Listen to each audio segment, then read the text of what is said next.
Detoxification doesn't have to feel bad. In fact, it should feel good. You can't get away from everything, so you really need to prioritize detoxification as one of your health activities in your life. All this stuff comes back that they didn't even realize that they had lost.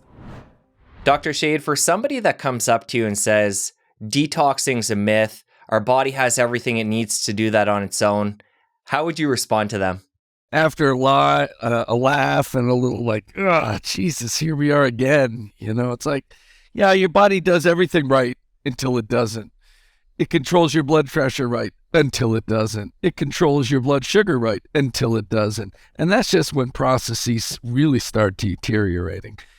We got locked into this sort of binary idea of everything works or everything doesn't. But in reality, it's all a relative scale, and that's relative from genetic factors, but really relative from just how we run our day-to-day life.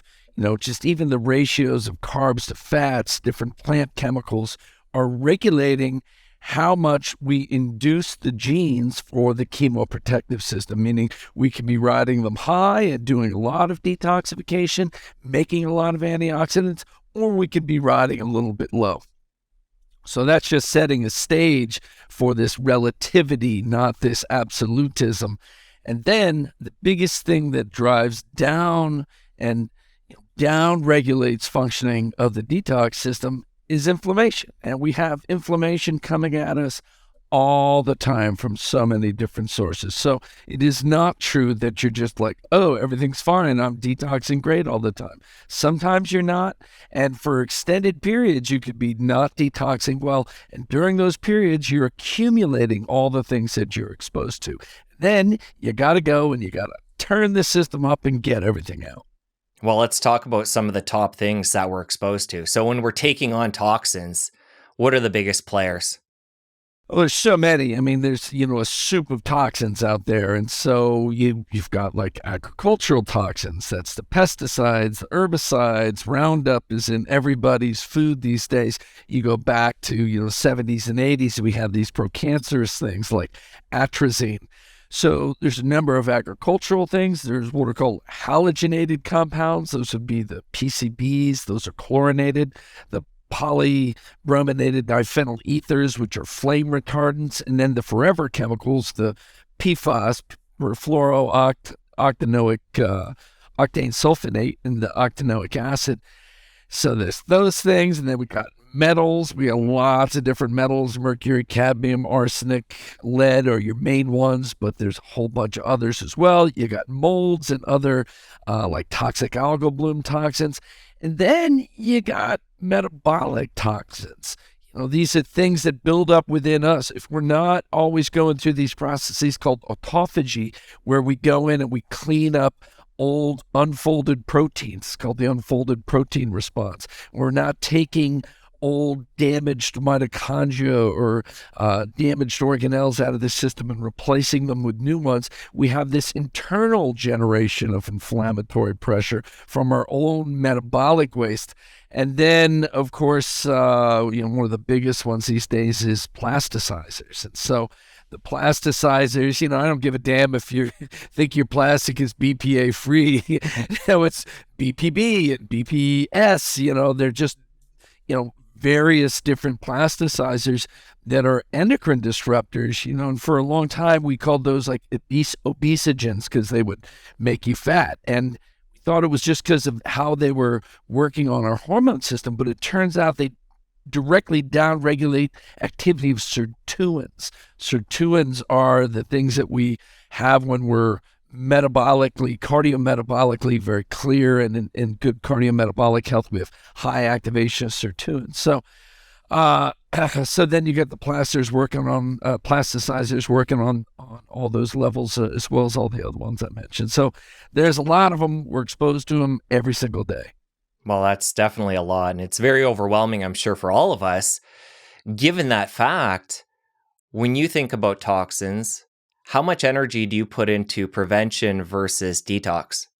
I'm putting more effort into detox than prevention.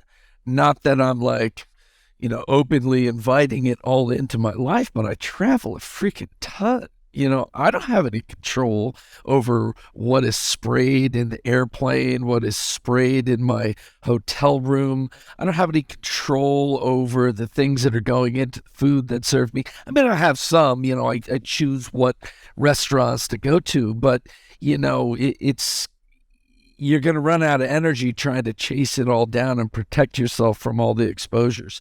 So, in our home life, we can make decisions. We buy organic food, and we, are careful about our choices of household cleaning products and things like that.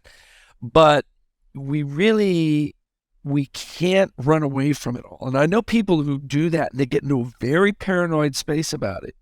And then that's putting you into a very fight or flight like states. One of the things that will come out as we talk through this is you can't decouple this tone of your autonomic nervous system from the functioning of your physical body. And detoxification in particular is a parasympathetic tone. So you've got sympathetic is fight or flight.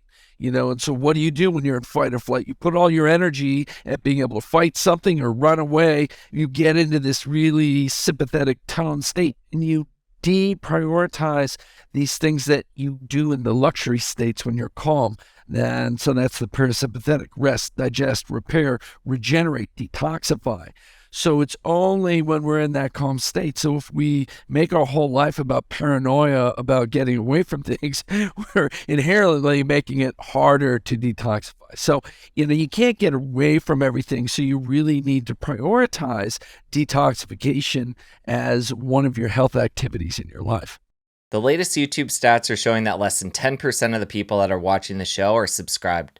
If you're one of these people and you've been enjoying the episodes, please take a second and subscribe below. This is going to help the community continue to grow and help the show continue to bring on the biggest guests. Thank you ahead of time. Continue to enjoy this episode with Dr. Shade. Well, you've just added a whole nother layer to this perfect storm. The fact that stress and our sympathetic nervous system is a player here because, as you mentioned, our environment has gotten very toxic and we have toxins inside the body, and I want to make sure we get into those and how to alleviate those in the best way. And now we have this stress piece where we're in this ever-connected world with the internet and social media and email and go, and everybody has these to-do lists. And so given all that, where does somebody start? How do they get a baseline, first of all, where they're at with their toxic load? There's a lot of different ways to approach this. I mean, number one, unless you've really done a lot of detox, you have a high toxic load. Now, you can go and you can test, but what are you going to test for? I mean, this is and I run a testing lab here, and one of the difficulties of testing is that people have a perception that I have some magic machine back here, and I just punch in all the things I want to measure. Oh, well, then can you, measure this fluorinated chemical in me? No, I can't. I have to have a totally different machine for that, or a totally different program for that. So there's no laundry list of here are 1,000 chemicals and we're going to see which ones show up in you. There's things like the Envirotox panel at Great Plains. I know Doctor's Data is coming out with a certain one, and they're looking at metabolites of different toxins in urine, so you can get a good shot on a number of things that are out there. You can do a glyphosate testing, mold testing. You could do it, but it's kind of hit or miss as to how well it works. Metal testing, very well established. So if you want to drop $2,000 on the testing, we can get a lot of information about what things you might be exposed to. Now, that may affect how you try to limit your exposure. I mean, one of the really good things to know is whether you have a lot of mold toxins in you. Well, so is metals. So you can make some decisions about avoiding, and you can also make some decisions about how you approach the detox. But, when you really approach detox well, you're going to hit core mechanisms that are going to get some of everything out. And then you have little techniques to focus on different classes of metals. So you can either go in and test, or you can say, I got these things. And It used to be when we looked at detox, we thought it was very specific. Like, we're going to go in and we're going to pull the mercury out of you. But when I sort of rebuilt how we look at detox, I was like, now I'm going to hit these major triggers. All kinds of shit's going to come out of you, not just the metals. And so when at the time, we used to think, oh, well, towards our optimum wellness, we've got this one thing in the way and we're just going to take that out. And it usually wasn't even that. It was usually, I'm sick. I'm really suffering here and I have to get this thing out to get myself back to some wellness. But now we see with toxins, you're either recovering, like you're really in the hole and you got to get rid of the toxins to get your system back up and strong, or you're trying to just get yourself to optimum wellness, or you're trying to get yourself to optimum longevity, because we found more and more that the toxins are inhibiting so many things that there's even a term for certain classes of toxins that slow down or that increase the rate of your aging, shorten your lifespan. They call those gerontogens. And so we always want to do some program of detoxification, whether we're clear on what toxins we have in us or if we're not. Part of the good news in all of this, it sounds like what you're alluding to here is the fact that no matter how toxic you are and what toxins you have specifically as an individual, we're going to approach this from relatively the same angle. Yeah, it really is. And, there's questions of how long and how intense your detox is, but a lot of those become feedback, how are you feeling and such. And then, we should probably, just throw out there, what are the symptoms of a high toxic load? Well, fatigue is always one. These toxins always come to bear either right down onto the mitochondria, which is every cell's energy production, or they're doing that. They're hitting you energy-wise at a glandular level. Maybe they're thyroid dysregulators, adrenal dysregulators. And so fatigue is part. Immune disruption, where you start becoming more allergic and less able to deal with different infections that are coming into you. So you find yourself getting sick a lot and reacting to foods and reacting to stuff in the air. And it's just like always this little inflammatory game going on. And then in the brain, so this is one of the hard parts of toxins. So we said when you get into fight or flight, then that's going to block detoxification. All right, so let's talk about neurotransmitters a little bit in the brain. 80% of the neurotransmission is a dance between GABA and glutamate. Glutamate is your more sympathetic tone neurotransmitter. It's excitatory, and it's responsible for getting you up and on it, having vigilance, having memory. Now, unfortunately, with memory also comes anxiety, because memory is tied into fear and survival. And so when that hyperactivates, that puts you into this sympathetic dominant fight or flight. The other side is the GABA, which is the chill, the Zen neurotransmitter. It's inhibitory. That'll put you more in that parasympathetic side. Now, one of the problems is the toxins directly affect the glutamate receptors and hyperactivate the glutamate receptors, so you get more glutamate activity. So like mercury's classic symptoms are fatigue and anxiety. So in the brain space, there can be any combination of anxiety, depression, brain fog, and just that failure to really get into clear thought is one of the most common things. And then that can result in anxiety and depression and cycles like that.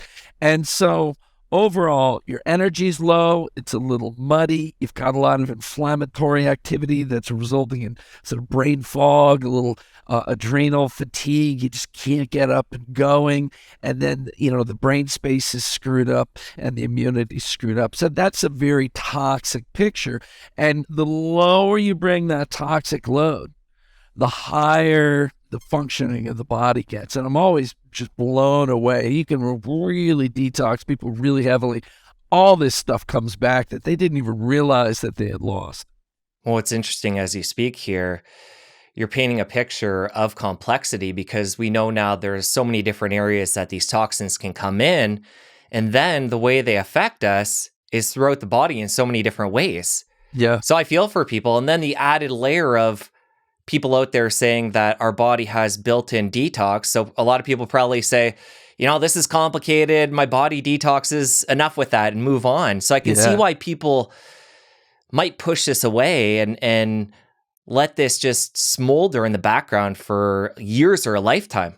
Totally. And what if your detox is running at 60% of max or 40% of max? You're really going to build up a lot of stuff. All right. So one, they just go for this binary. It's either working or not. I'm sure my body's detoxing. Forget about it. But part of why they go to that so easily is the fear of the detoxification process itself. It's got a lot of it's got a lot of fear around it because, either they, I give them a detox box and they're like, yeah, I just got to wait until I'm on vacation so I can be right next to my bathroom all the time. It's like, no, they're not laxatives. That's not what we're doing here. I know some, crude detox is just, make you poop and clear you out a little bit.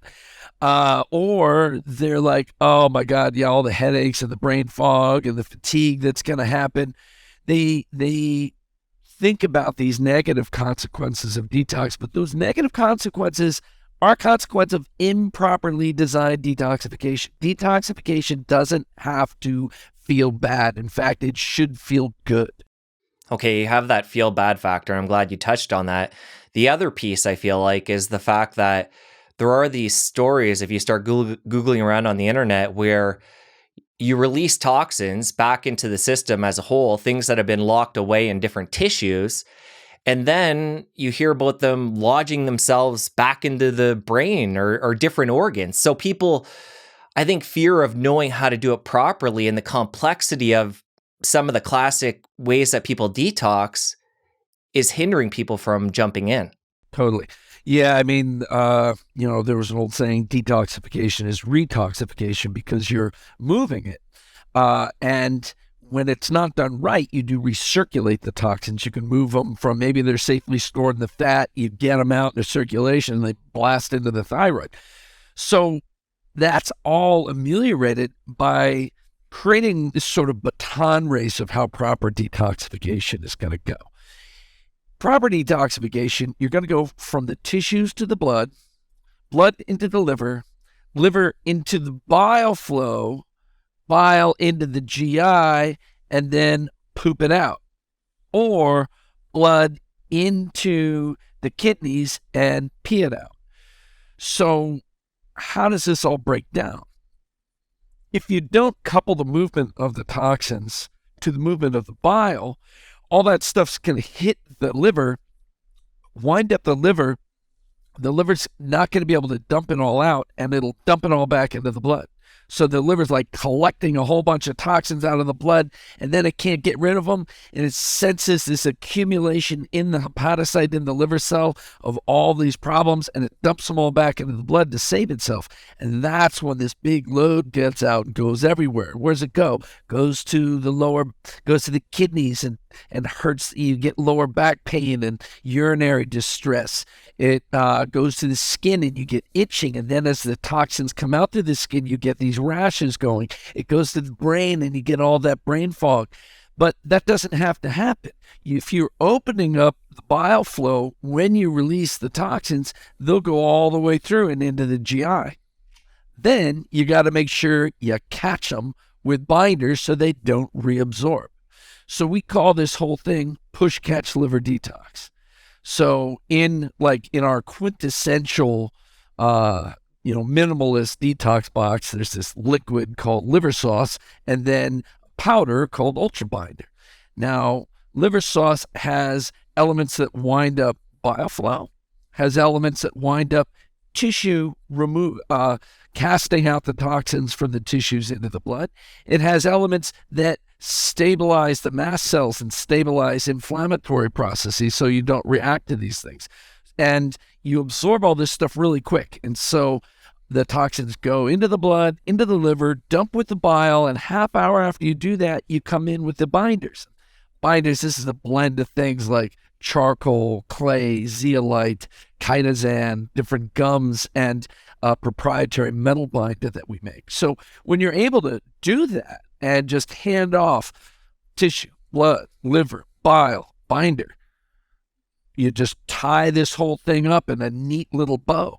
And then you can insert into that time between activating the movement of the toxins and binding them, you insert your other activities for detox. My favorite is push, sauna, catch. And I did that before I came in and did this today. It's always amazing. It's just like this weight is released from you. So when you get all that going, everything works really, really well. So you mentioned this very basic package that you have, your company Quicksilver has. What's the name of that one?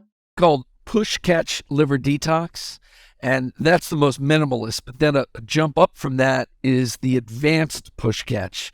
Then we put in kidney care to support urinary kidney health and urinary flow. And we put in glutathione, which is a master molecule for detox, and something called membrane mend, which is rebuilding all the cell membrane and the membranes of the mitochondria and endoplasmic reticulum. And that's a more complete detox.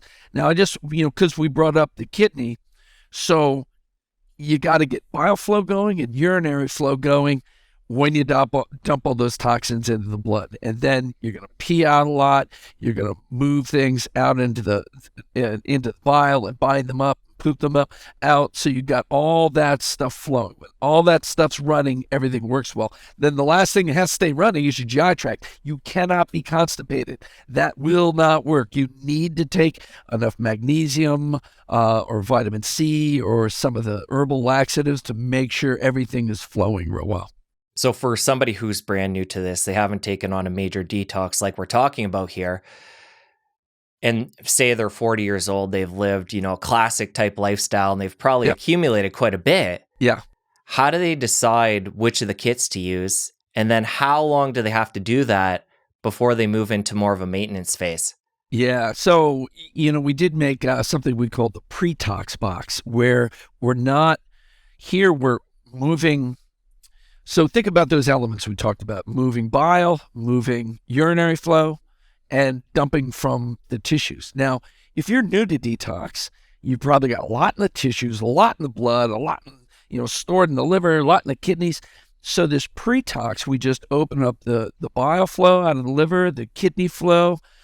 We get the binders in there, and we have a little bit of liposomal vitamin C to control free radicals, but we're not moving the tissue stores out yet. Let's just open up and get what are called the drainage pathways flowing, and that'll help get toxins moving out of the lymph, clearing it out of the liver, detoxifying the GI, opening up the urinary flow. So that pre-tox box is a 4-week process, and then you could jump to an advanced push catch. Now, then you got 2 months process. That's pretty darn good. But if you really got a lot of load, you could do 1 more month with that advanced push catch, either at the regular dose or at a higher, at a double dose. We have instructions in the book for how to do that. So that's what I call a formal detox. And this is what you ask is when you move on to maintenance. So, 2 to 3 months in a formal detox to really clear stuff out. Now, if you've got like mold and metals and some Lyme disease, it's going to be longer, and we're going to stretch that out a little bit longer. But for most people without a real serious pathology, maybe they're cardiometabolically not so tight, insulin resistant a little bit, got a little extra fat, then 2 to 3 months for them. And then what are we going to do after that? I mean, we need to incorporate this into our life. If this is, one of these wellness lifestyles, a longevity lifestyle, optimization lifestyle. And that could be, you got your push catch, your basic one or an advanced one, and you're keeping it like a supplement. Like it's the weekend. Sorry, and I'm going to run a couple of cycles of push catch with my sauna or a foot bath, or I'm going to do some yoga in between or a massage in between.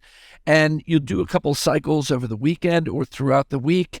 You just incorporate that into your life. And, at the very minimal, binders, and we have our Ultra Binder in capsules too. And, I keep a little jar of those a little dish of them on my bedside table. And I'll take a couple of those before I go to bed. Everybody's worried that they're going to like demineralize themselves and suck all the vitamins out of themselves if they take too much charcoal. But that's just if you're taking it with your food. If you've already digested, or if it's before you eat, then it's not going to be pulling any of that stuff out of you.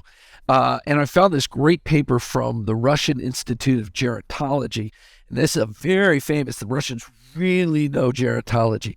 And they did a paper on mice where they started when the mice were a little older in their life, kind of like 40, 50 years old for a human. And they started giving them charcoal. And the ones that they gave charcoal to lived like 40% longer than the other mice. And then when they look at their biochemistry, they found that, all these elements of detoxification. And he had the freaking Russians this was like in the late 70s or 80s. They're talking about detoxification, and they're talking about it working better than the other mice. They're talking about those autophagic aspects of it, like lysosomal activity, your ability to go down and digest old damaged cell parts. So that ability turned up in these animals, and they talk about having a third organ of detoxification to slow down the rate of aging. All right, so binders is one, and those are non-negotiable if you want to keep yourself clean. And then the easiest thing to like put into your lifestyle are bitters. So we have two. We have a bitters number 9 and a bitters X, and these are medical grade bitters, but they are related to cocktail bitters. Those bitter flavors. In fact, Angostura was developed by a surgeon who was a general, but not a surgeon general. He was a general and as a surgeon in the U.S. Army, and he was down in the Caribbean. He was in charge of a whole bunch of soldiers down in the Caribbean, and he was trying to keep them healthy. So he came up with one thing to give all of them, and that was this original bitters blend, because bitters stimulates the flow of bile out of the liver. And that's going to move toxins out of the liver, and it's going to increase the efficiency of digestion. And another thing that we don't realize that bile does is wash the upper GI. Bile is a detergent that emulsifies fats for you. Bacteria, we think of probiotics and stuff, but those are for the lower GI, for the large intestine, which is a fermenter. The upper GI is a chemical reactor, especially the farther you get up towards the stomach. And what is it when the bacteria crawl up there? Small intestinal bacterial overgrowth. One of the biggest ways when you're treating SIBO, a lot of bile flow is how you wash that stuff down out of there. So bile flow is essential for detoxification and upper GI health, and it really can be just so nicely incorporated into your life, having it with your meals. Anytime you feel a little heavy, having it. Anytime you're a little nauseous or itchy, having some bitters really moves things out. A lot of people don't realize that itching is quite often bile salts lodged under the skin because the bile, wasn't moving out enough, and you can only have so much in your liver, and if it builds up, it's going to digest the liver, so you're dumping some back into the blood. So if you don't have that bile flow, you'll itch. So these are some of the things to incorporate into your daily regime or your weekly regime to keep detoxification always moving.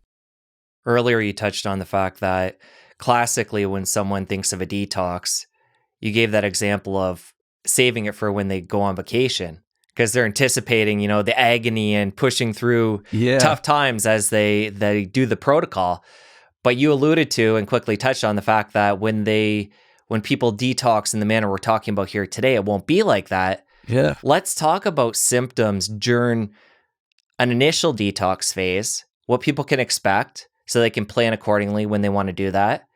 And then during maintenance, if they're doing, it sounds like maintenance is just ongoing, and I'm assuming people wouldn't have a lot of symptoms doing that once they clear out the gunk. They'll have reverse symptoms. Okay. They have symptoms that they're addressing with their detox.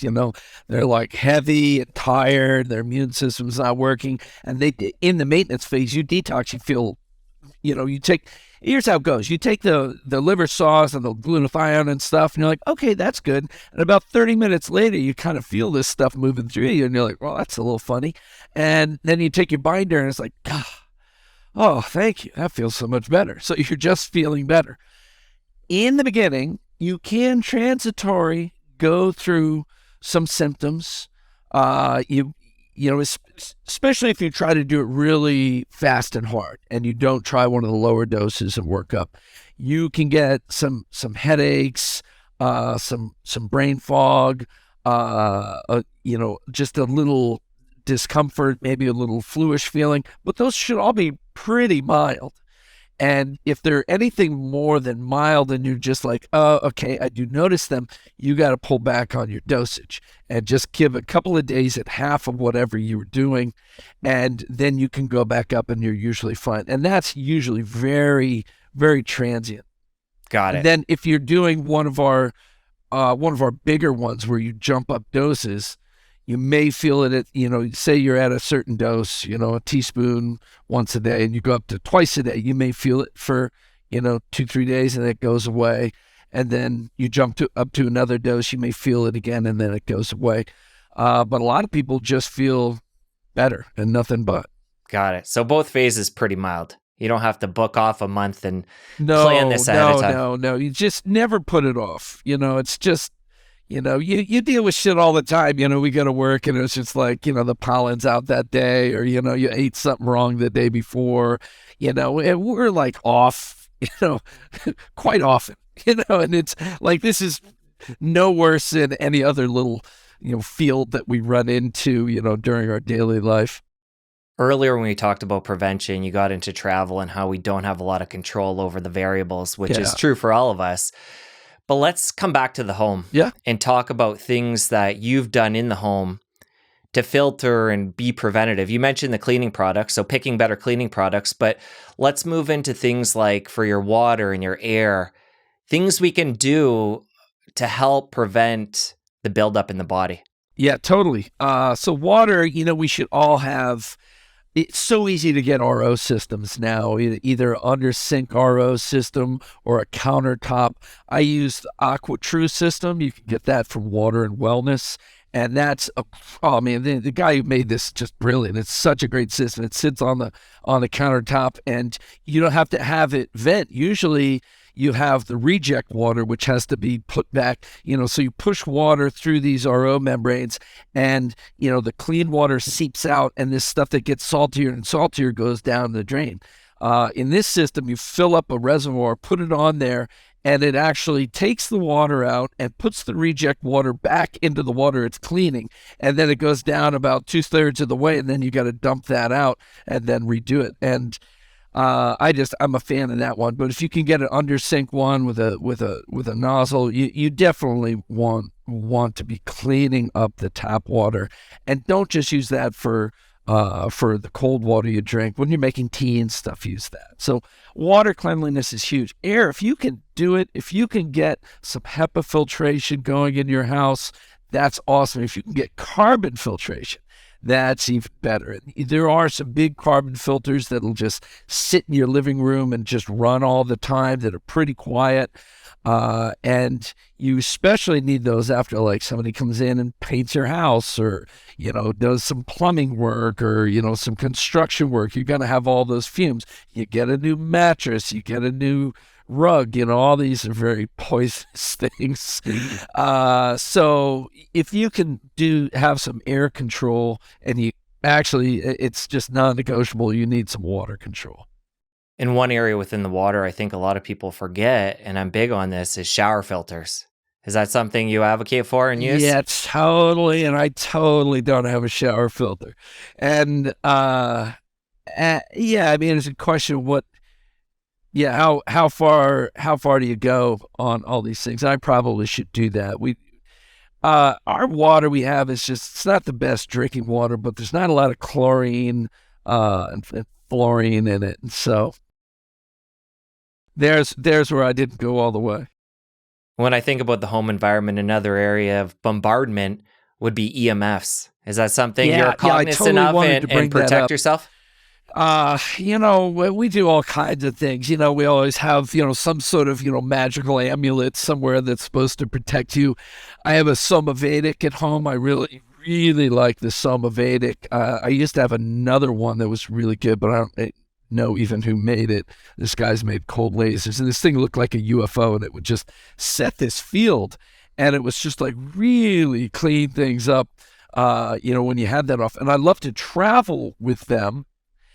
And I also travel with earthing mats, and I have a full size earthing sheet underneath, on my king size bed, and then I travel with one that goes under my head and under my feet to help just accommodate stuff. Then higher level is you turn your freaking routers off at night. Now, it's like I got to an age where I had like teenagers driving around, and I realized, I have my router off, and so the VoIP phone is off, and I got my phone on airplane mode, and I'm like, and then the cops call you at 2 a.m. picking up your degenerate son, and then you're like, I can't do that, So it's like you got to kind of juggle a little. Some of the routers you can keep the Cat 5s on and turn off the Wi-Fi. That is ideal that you run all Cat 5 and you don't have Wi-Fi. But then you're in some building. Yeah, I mean, you flip on your phone and you like there's all your neighbors, and they got like 3 bars totally on their freaking Wi-Fi. So it's like, how much can you do to get away from this stuff? But actually, the field decreases with this. With the square root of distance. So the farther you are, the more that intensity is really going down. So again, anything to kind of control the field in your space, turn off that Wi-Fi at night, turn off, go to airplane mode at night, and try to hardwire phones and computers. You touched on something there I want to highlight, the fact that we also need to sometimes find the middle ground. It's, we can talk about everything, how to do it perfectly here on the show, but then there's real life. And this ties back into what we talked about before, the stress piece. So if you're somebody that is stressing and trying to create the quote unquote perfect environment all the time, you might be sympathetic and you're not even allowing your body to properly detox. So it's totally, you see your neighbor's Wi-Fi pick up and you think you have control over everything, and then you're really mad at him. What a terrible man he is for leaving his Wi-Fi on. I mean, you gotta roll. And it's like that space of peace and compassion and giving to everybody is really an X factor for our health. I have a Tibetan monk that lives at my house that I give a place to live, and the guy's just freaking happy all the time, and it's like, I went to a retreat the other day. I used to do all this highfalutin stuff, and it was just based on basic loving kindness and compassion, and it was like the most profound teachings I've had in 20 years, because sometimes we forget that basic stuff, but it comes up right in your autonomics. If we're giving and loving and kind and compassionate, our body's going to be much more resilient. How long have you been living with the monk? He's been living with me about a year. What are some of the biggest lessons that you've taken just being in his proximity and spending so much time together? It's that happiness and that cheerfulness of giving and just try and put other people forward, and just having that compassion all the time just makes everything. It just makes life a lot easier and a lot more joyful. You touched on a couple of the biohacks, hardware that you bring with you when you travel. Talk about different supplements you'll bring when you travel. And is that different than things you'll have back at home? Not a whole lot, except I bring more. We have these little shots called immune charge, like huge, big doses of D and A and C and a couple other things in there. And so I'm hitting one of those every day, like 10,000 IUs of D, 25,000 IUs of A, and a couple other things that are in there while I travel. NAD boosters are big for me. Those are a constancy. And when I travel, I do a much higher dose. And Detox is always traveling with me. There's a lot of socializing going on when you're going to all these doctor events, which means there's a lot of booze flowing, which means you're always detoxifying. And so I'll have some aspect of this push and always have the binders with me when I travel. But big for me when I travel, bitters, kidney care, cardio, performance cardio, glutathione and binders. and then the NAD builders, and the immune stuff, and some adaptogens. We've been talking about things detoxing from the level you're at now, but you've been in this game for a while. Yeah. What are some of the challenges and things you've learned about detox the hard way along your path? It's a good question. I mean, I came in and kind of upended the apple cart on how people were doing mercury detox in the beginning, and then really all detox. And I got people away from chelators and on to doing glutathione system upregulation for getting rid of heavy metals. And it works brilliant. And that takes out all the different toxins, not just the metals. So there was a lot of, trying to get people past these old ideas. But the thing that we were missing in the beginning was to couple that movement of toxins to the bile flow and to address inflammation simultaneously. And so we cut our teeth really in the autism community, figuring out how all that was supposed to fit together. Because the autistic kids versus neurotypic kids are so much more easily wound up at a neurological and an immunological level. So they wind up systemic inflammation and neuroinflammation. Whenever you give them anything, they react to everything. And so we learned to put the dimmer switch on inflammation while we were doing the detox. So the things that made everything work, we had to couple the detox to the bile flow, to the binder, and then we would do, not then, but really before, the first thing we would give them is CBD, which works to control neuroinflammation and control systemic inflammation. It's not immunosuppressive, but it just turns the dimmer switch down. In fact, mast cells, macrophages, they'll have cannabinoid receptors on them. And that just sort of turns it down a little bit. And so, putting that all together, we were able to really do advanced detox in a very peaceful way for the body.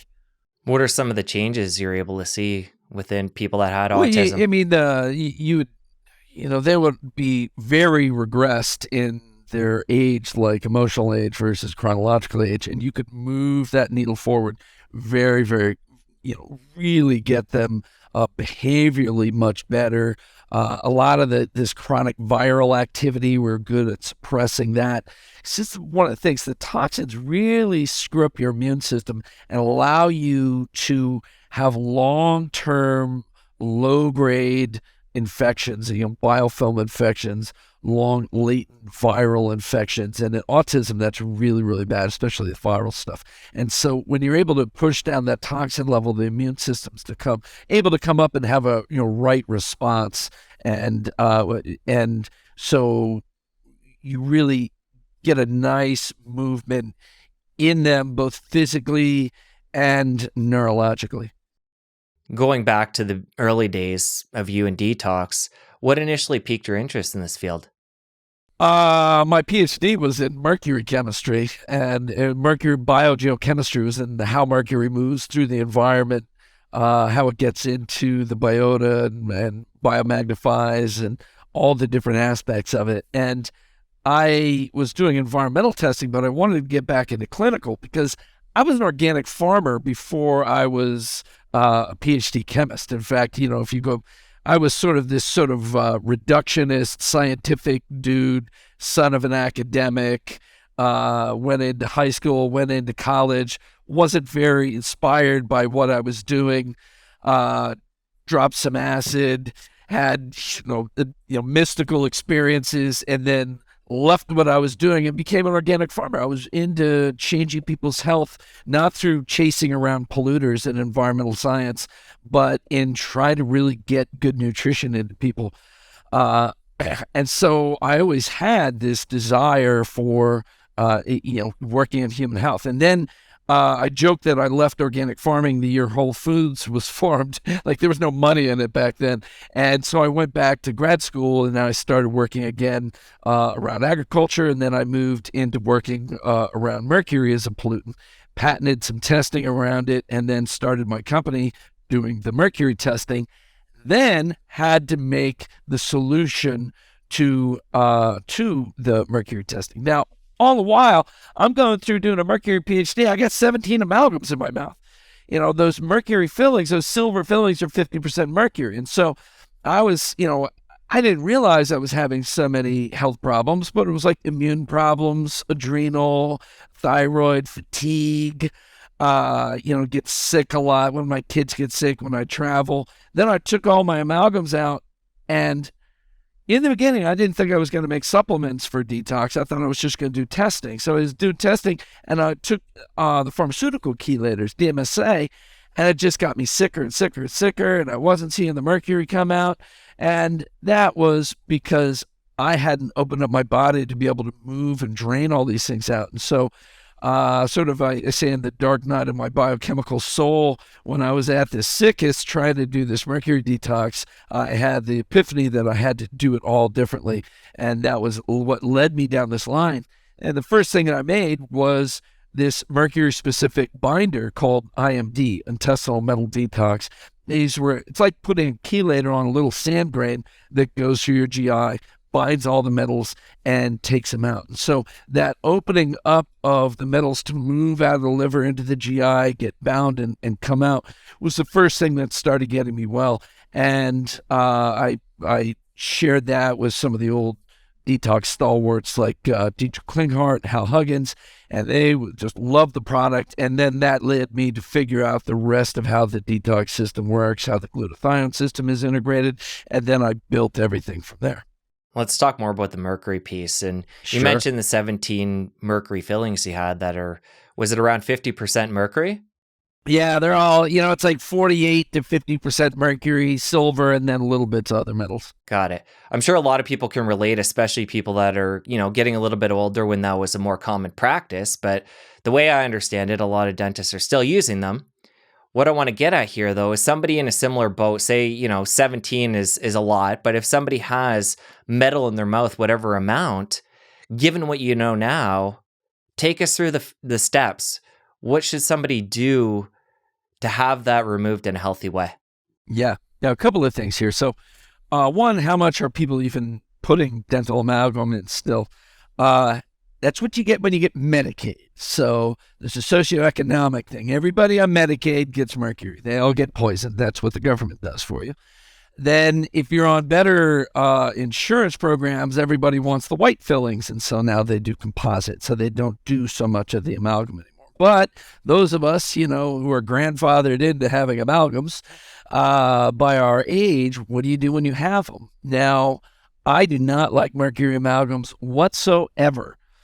They do off-gas a little less with time, but they never stop doing that. They're always bleeding mercury in you, and they're interfering on a number of different levels. So I always want to get them out, but you don't want to just like, oh my God, it's bad, and run out to your dentist and have them drill everything out right away without protection. There are things called dental dams, which are, it's kind of like a condom they put over the mouth, and just the tooth sticks out and they work on it. And because when you drill out the amalgam, you're vaporizing a whole bunch of it and you're making little nanoparticles out of it and it's splattering all over the place. So they have to protect you from that. There's something called the SMART protocol that one of the holistic dental groups called the IAOMT developed. And you can ask the dentist, they should be holistic dentists, and they should be trained in one of these protocols to protect you. And then they usually just take a couple out at a time. They don't do them all in one fell swoop.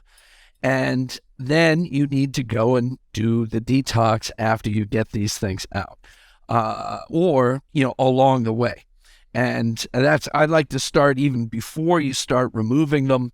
And as more and more are coming out, you start marching up the doses and getting a little bit more intense about the detox.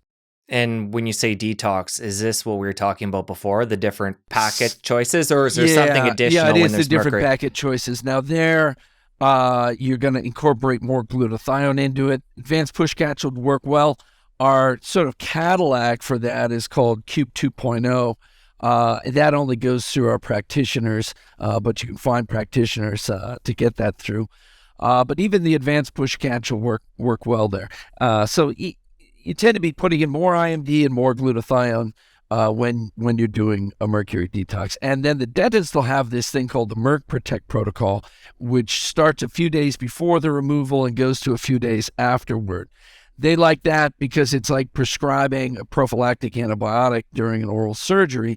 It's prophylactic against the exposure there. So you could do one of those little boxes each time you have some out, and then when you're done, get on one of the longer ones. There's a lot of different strategies for putting that together. And then when it comes to mercury, obviously this is a big area of exposure. And, in the lay world, another area often talked about is bigger fish like tuna. Yeah. But what are the different areas that people need to be aware of when it comes to exposure? Classically, like 20 years ago, if that's classical, there was dental amalgam, vaccines, and fish. Now, vaccines, only a few of them still have thimerosal in them, and none of the pediatric ones do. So that is going away. There's all kinds of other things that, are a problem with vaccines, but the mercury isn't as much anymore. Dental amalgams are going away, but they're still in there. Dental amalgams have two aspects.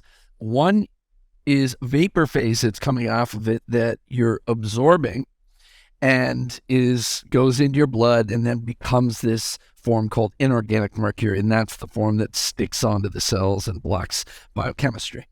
The other form is a corrosion product on your teeth that you swallow, and that kind of poisons your GI and locks up your liver's ability to dump toxins into the GI. So that's why amalgam is so bad, because one form is poisoning your detox system while the other form is going all through your body. Then the last form is fish. And fish have a very big scale. Like if you're eating like sardines and anchovies and kippers, little fish, you can eat them 3 times a day for your whole life and you'll never be mercury toxic. Now, if you're eating tuna, swordfish, shark, that has 1 to 10,000 times more mercury than these little things.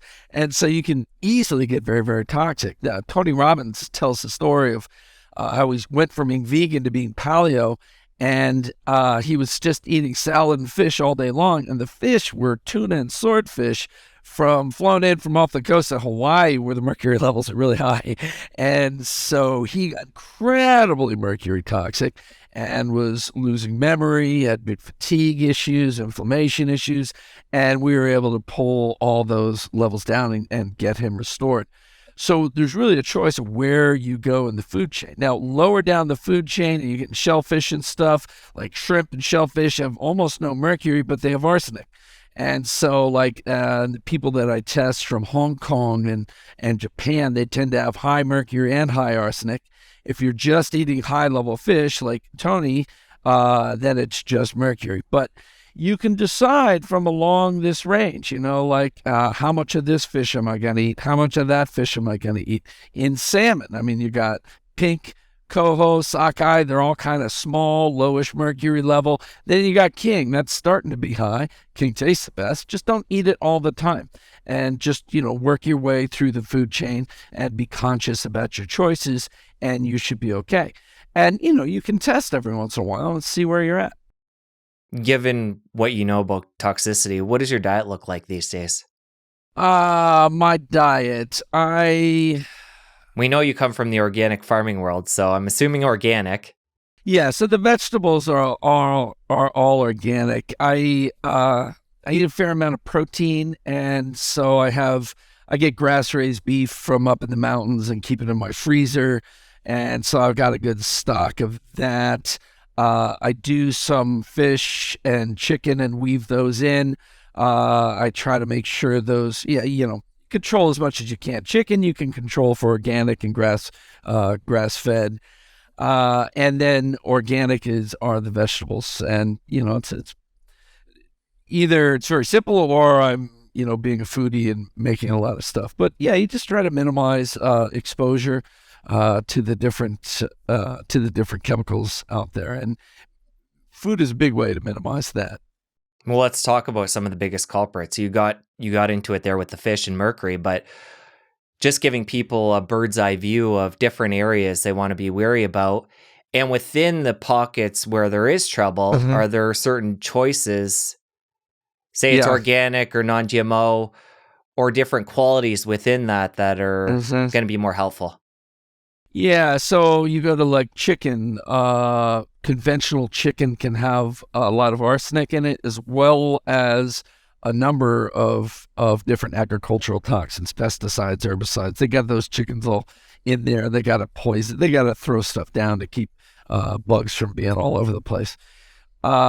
Versus an organic chicken isn't going to have those arsenic issues and those other poisonings. Eggs, getting free-range chicken that are fed, some sort of diet high in omega-3s, and you'll see the yolks are a deep orange versus a yellow. That'll go a long way to helping things.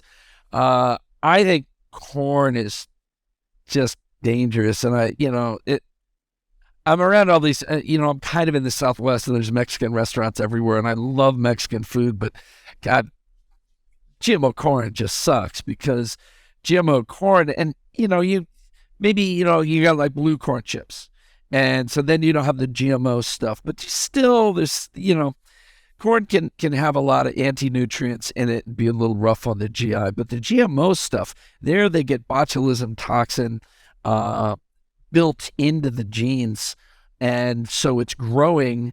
Oh, no, I'm sorry, not botulism. That's Botox. We put that in our face. Bacillus thuringiensis is a bacteria we used to use in organic farming. We would spray it on the plants, and the caterpillars that were eating the plants would get, GI distress and die. Well, if that's in your corn, a lot of people get GI distress. In fact, there's a guy named Professor Huber who was studying the GMO corn, and it was screwing up all the cattle that were eating it. And so corn's one that you really got to be careful with, and maybe just stick to blue stuff and watch where you are there. Vegetables, organic whenever possible, but then something like an avocado, the rind that's going to see any pesticides is going to be peeled off and thrown away, versus like a strawberry or leafy greens. There you really, anything that's out exposed to the elements, you gotta have that. That's really where you want to focus on getting good organic stuff, especially those greens. How do you feel about intermittent fasting and tying it into our theme here of detox, giving our digestion that break? Does it allow our body to process toxins and eliminate them? Freaking love it. All right. So this whole discussion then comes up around, so when we're trying to activate detoxification and push things out of the tissues into the blood, there's a trigger we're trying to hit called NRF2, and it's called a nuclear transcription factor. It goes into the nucleus and it turns on all the genes related to chemoprotection. That's detoxification, antioxidant activity, protein repair activity, and that's the one we're hitting for environmental detox. But then the one for cleaning, for like biological detox, for cleaning up old damaged cells and cell parts, accumulations of bad proteins, that's under the domain of AMPK. AMPK activation blocks mTOR and activates autophagy, the inner digesting of old waste. And mTOR is activated when you fast, carb restrict, keto diet, or exercise. I think you mean AMPK, right? AMPK. AMPK is activated by all those things. So in the morning, AMPK activity is higher. So for intermittent fasting, and we're going to do our detox, and a lot of our detox has AMPK activators in it, as well as NRF2 activators. Then it turns out that when AMPK is high, it's really easy to activate NRF2. So those two go together. This environmental and this inner detoxification are actually interwoven. So your best detox is going to be while you're fasted. Got it. So what does your fasting protocol look like? Do you do daily intermittent fasting? You throw any longer fasts in? I should throw longer fasts in. I basically don't eat anything in the morning, and eat between 12 and 2 p.m. for the first time.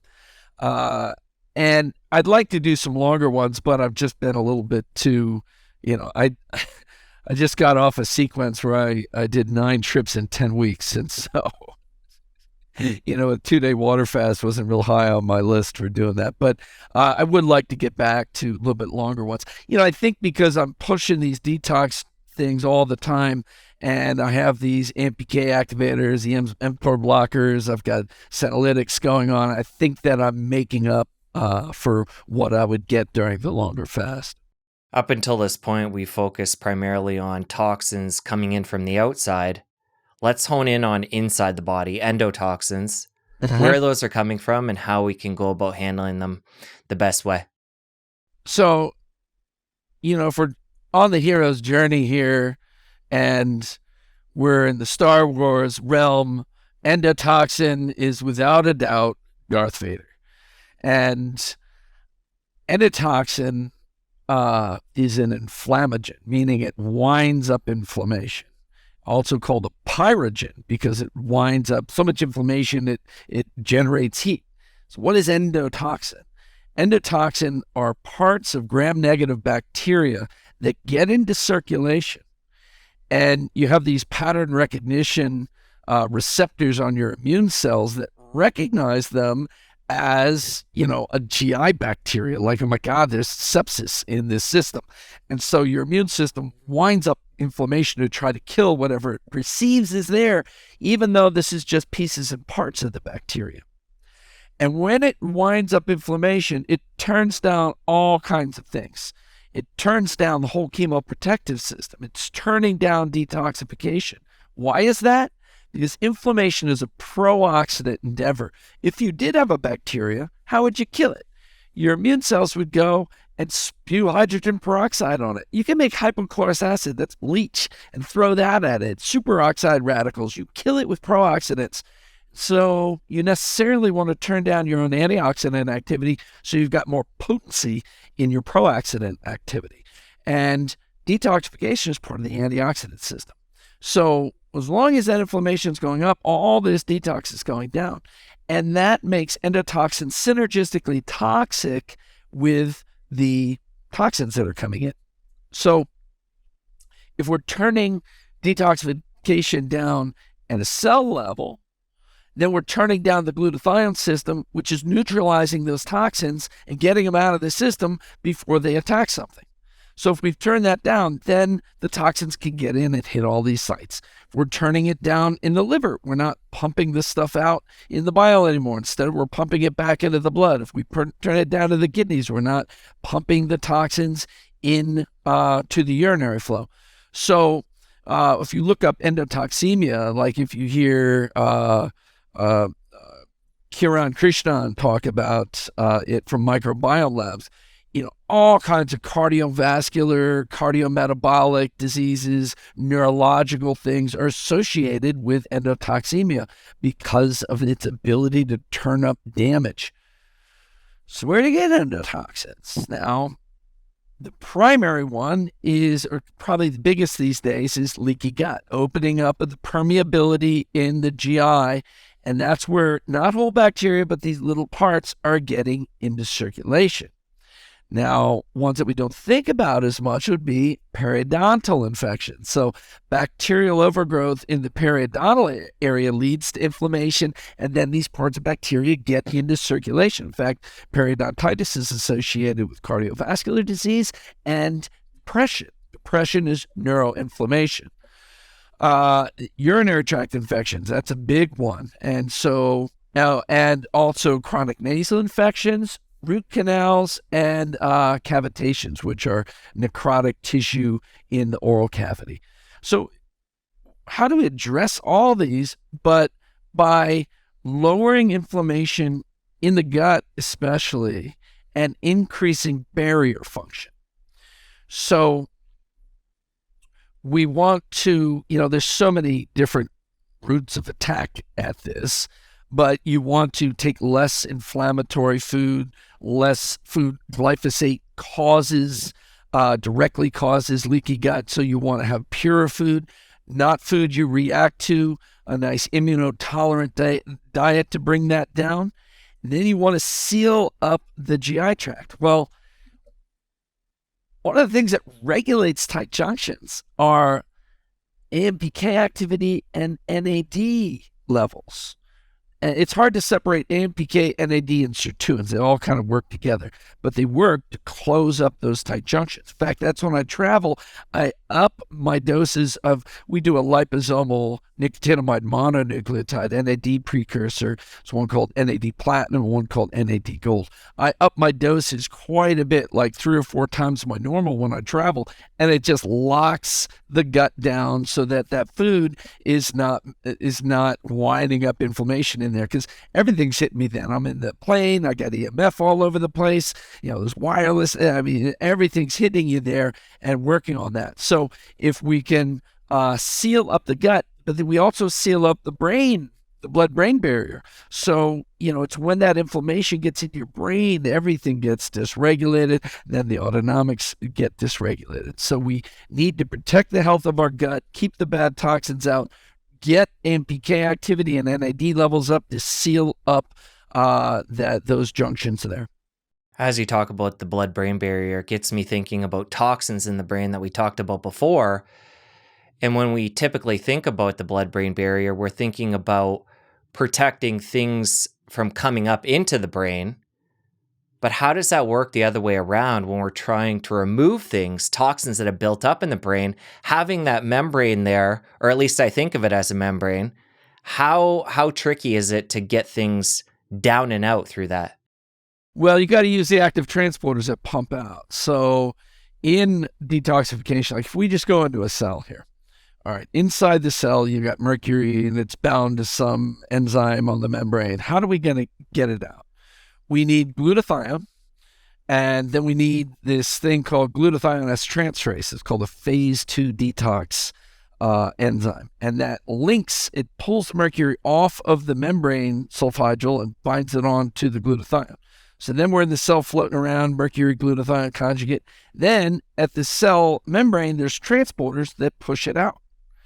So it turns out at the blood-brain barrier, you have high density of both the phase 2 and the phase 3 transporters to export toxins out of the brain. So we need to upregulate that activity through NRF2 upregulation. So that's in the different compounds that we're taking for upregulating detox. The biggest one that I use for that is called R-lipoic acid, but quercetin and luteolin and DIM have some activity on that. Another real potent one is sulforaphane.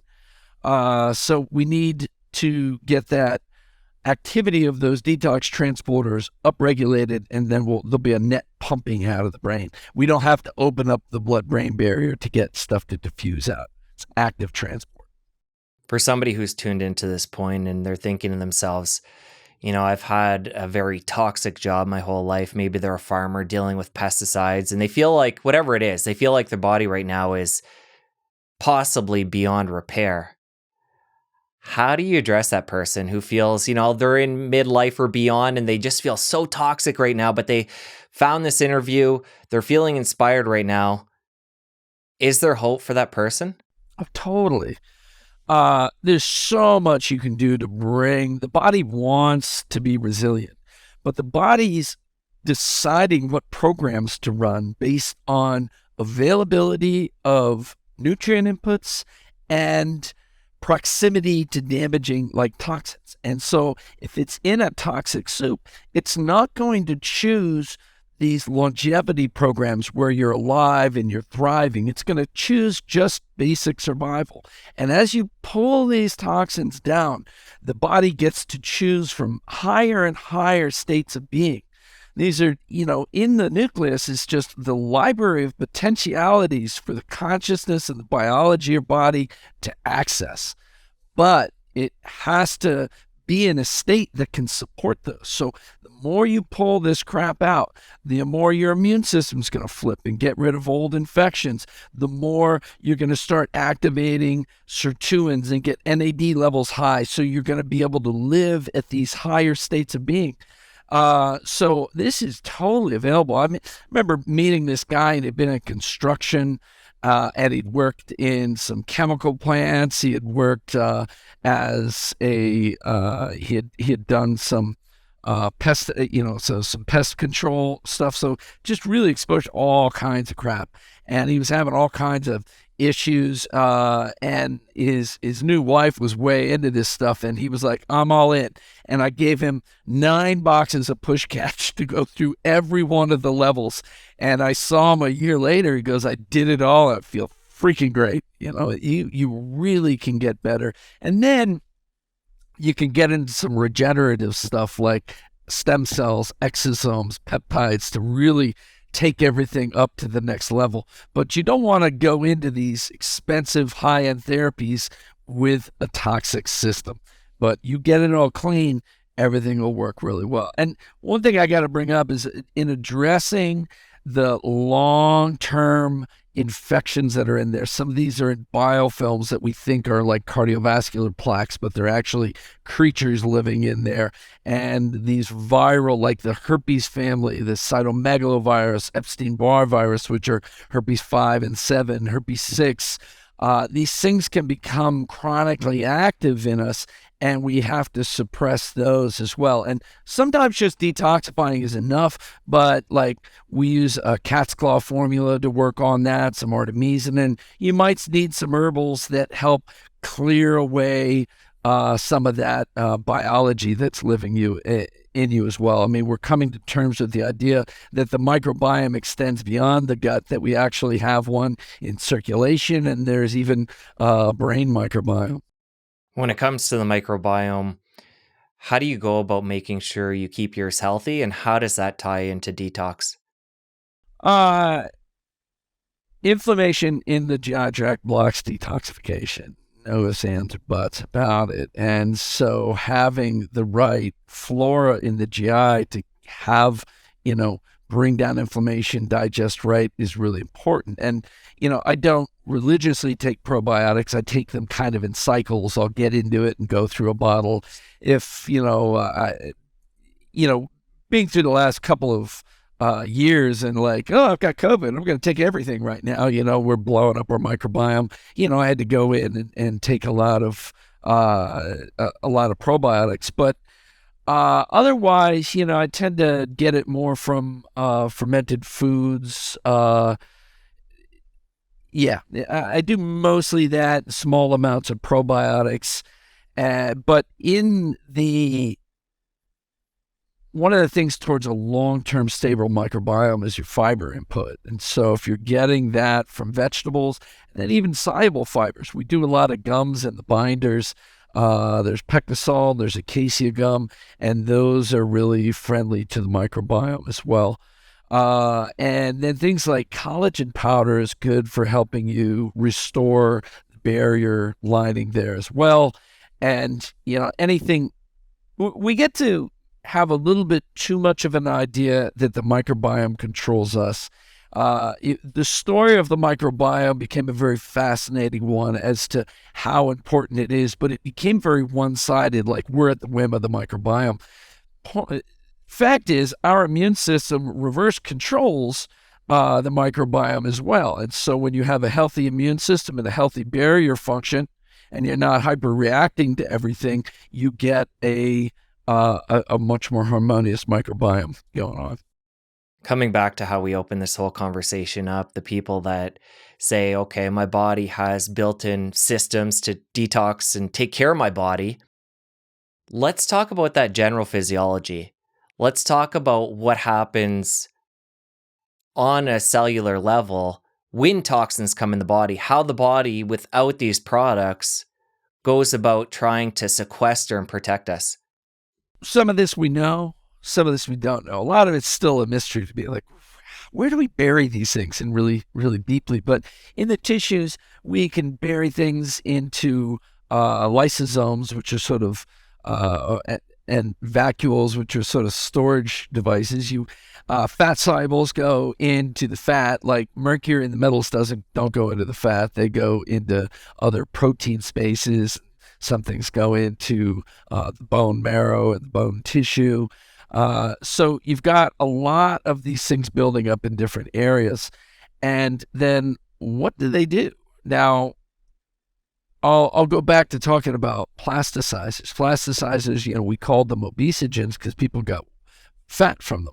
Then we saw they were cardiotoxic, that people were having cardiovascular issues from that. They have cardiovascular, cardiometabolic, unwellness, and obesity. What does that mean? They found out they're directly downregulating sirtuin activity. And sirtuin activity encodes us into higher metabolic spaces where we burn very clearly. There's sort of a, I came up with this term on Wednesday, SIPs. There's SIRTs versus SIPs. SIRTs bring us into this cardiometabolic cleanness. You could basically go down a clean, non-inflammatory path or a weight-gaining inflammatory path. So what's a SIP? It's a shitty inflammatory process. And that's my bucket for all of these different ways that you can go down this wrong direction. And our body is tuned to flip into inflammation quickly because inflammation creates insulin resistance and makes us gain weight. We have a lot of years in the presence of ice ages. And so the body's tuned not to be like young and fit. It's tuned to get fat so it can get through the next winter. And that, once we flip into that inflammatory process, then we're down-regulating detox, down-regulating AMPK, up-regulating AMPD and uric acid production, and insulin resistance and accumulation of adipose tissue, and the adipose is then moving into senescence. Like we look at these ideas like senescent cells. Senescent cells are these cells that stop growing. So at the base of wrinkles are senescent fibroblasts that aren't making collagen and elastin anymore. And once the senescent activity propagates. So you'll get one cell and it'll start releasing pro-inflammatory cytokines, and it will induce other cells into senescence. So let's look how this downward spiral happens. Let's use cadmium. Cadmium gets into a cell, causes telomere attrition. The telomeres, the end caps of the chromosomes that are correlated with length of life and quality of life, they shrink, causes mitochondrial dysfunction, flips the cell into the senescence, what's called the senescence-associated secretory phenotype. So it stops growing. The mitochondria then release pro-inflammatory cytokines, and those spread, and then they weren't sure how they recruited other cells into senescence. But one of the ways to go into senescence is to damage NAD levels and bring down NAD levels. So this senescence-associated phenotype is stimulating CD38 activity in the immune system and the epithelia around it, and that stimulates a rapid consumption of NAD, bringing down NAD levels. NAD levels go down, then other cells go into senescence. NAD levels go down, then detox goes down, then more toxins accumulate. The whole thing, it just propagates into this downward spiral. Versus going the other way, where we're building NAD, building glutathione, reversing senescence. We either kill the cell or we pull it out of senescence, activating AMPK and activating autophagy and killing off and recycling old accumulations of bad proteins, bringing up the sirtuin activity, encoding that higher anti-inflammatory clean burning way. So, absence of toxins and feeding all the things, you go that way. Presence of toxins, you go that way. And I'd have to imagine by the time people find your products, a lot of them have been through, the mill and tried a lot of different detox protocols unsuccessfully. Yeah. What I'm getting at here is, what are some of the biggest mistakes you see people making when it comes to detox? Well, it's just like not doing everything we do. So say they're like, oh, I heard sulforaphane upregulates NRF2 and that'll get me to detox. And then they kick this stuff into circulation, but they haven't done anything for the drainage pathways. They haven't done anything for the bioflow. They aren't taking any binders and they're not doing anything for the kidney. And then they start moving these toxins. As I said, they build up in the liver, and the liver actually has doors into the liver cells. So every liver cell or hepatocyte is fed by blood on one side, drained by bile on the other side. And they have transporters bringing things in, transporters going into the bile, and transporters that can go back out. So you start moving these toxins, they build up in the liver, but if the liver's not draining right, the liver squirts them all back into the blood. And that's when you have this inflammation and this movement of inflammagens and toxins and free radicals all through the body, and you shake all that up. So not coupling it to bile flow, not supporting kidneys, not having binders on board. Those are the biggest problems that people get. Yeah, I mean, I feel for people because, it's human nature. We hear different things and pull certain pieces, even out of a conversation like this. And that's why before we wrap up, I want to make sure for the person out there that doesn't understand the science or have the time to dig into it, I want to make sure those people, the end users, have what they need to get started. So let's actually go there now. Let's talk, and we did get into the kits at the beginning and stuff, Yep. but I want to make sure it's really clear by the time we part ways for somebody who has been on the fence.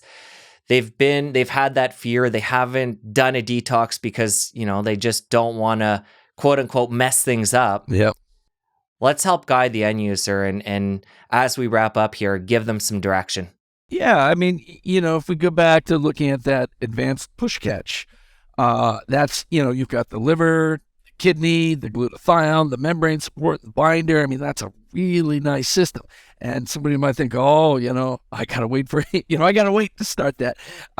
We did, one of our local doctors did a 30-day detox challenge, and she had roughly 30 people sign up and all do that, and nobody had to back out. Nobody was like, oh my God, I've got migraines, I'm dying. Everybody did great on it, and they had glowing response to it. And so that's a great general go-to for people. I'd talk about the pre-tox, where we're not moving as much of the peripheral toxins. We're just opening up and draining. If you want to do that first, then the other one, that will work really beautifully. If you're just sort of piecing it together, you're going to need something as for bitters, for bile flow. You're going to need some support for the cellular detox system, either glutathione or a glutathione precursor, and some ability to upregulate this thing NRF2. And, we have a variety of different products that will have the lipoic acid in them. The liver sauce is the quintessential one. So we've got liver sauce and some sort of glutathione source, and then you need some sort of binder in there.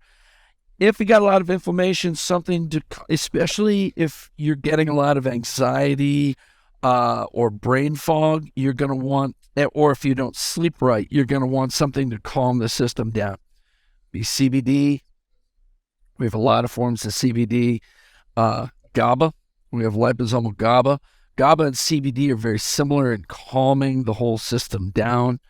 Curcumin for inflammation. Those are good inputs. I'm kind of added too many things to the list here, but you see that my go-to is you do the advanced push catch and everything's taken care of in there. And for somebody tuning in right now who has chronic health issues, maybe they're on different medications. Yeah. Is detoxing right for everybody? And let's talk specifically on that medication piece. How would somebody go about doing a protocol if they're taking something for a chronic health issue?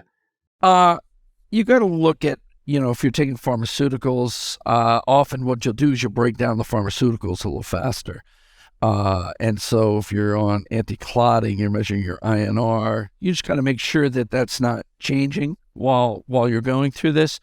Often the getting rid of the toxins makes up for some of the problems that you are having. And so you got to watch when you're clotting stuff. You got to watch when you're on blood pressure meds. But we haven't run into a lot of problems. People have been pretty tolerant of this. But the complex ones who are on a polypharmacy, you got to watch them a little bit and ease them into it. Maybe start at half doses and then slowly come up. And I've noticed with the liposomal products, they say to take those away from food. Can you talk about the physiology there? Yeah, so in all of our liquid products, we use these advanced bioavailability delivery systems. So we're using liposomes and nanoemulsions, sometimes microemulsions. What these are little microscopic droplets of oil surrounding the nutrients. And when you put them, the droplets of oil are suspended in a water glycerin matrix, and when you put them in your mouth, they absorb right through the mucous membranes into the capillaries, and when you swallow, they're absorbing across the stomach lining, the upper GI, and you get all this stuff in and peaking in the blood in 15 to 25 minutes, which is really amazing because a lot of the capsules you take, the different compounds have very different absorption rates. Something maybe in an hour, and another ingredient in the same formula takes 3 hours to peak. Another one takes 5 hours. One may be going in for 8 hours. If you want them all working on the same place at the same time, you need them all to come in together. So when you put them in these nanoparticle formats, you get that simultaneous absorption. Call it biosynchronous activation, because you're hitting all the triggers all together at the same time with all the ingredients. So we want these to absorb on an empty stomach. And so we have, like, if you're doing a detox, you wake up, you take the liquids, half hour later, you take the binder, half hour later, you eat or don't eat, just keep going on with your fast.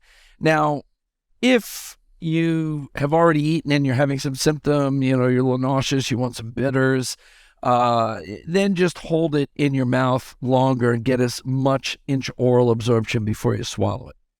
And how do you feel about mixing different supplements? Like right now I'm taking the D3K2, the CoQ10, and the B complex. And because that's 3 different things and I have to take them on an empty stomach, I've been squirting them all in at the same time and letting them absorb together.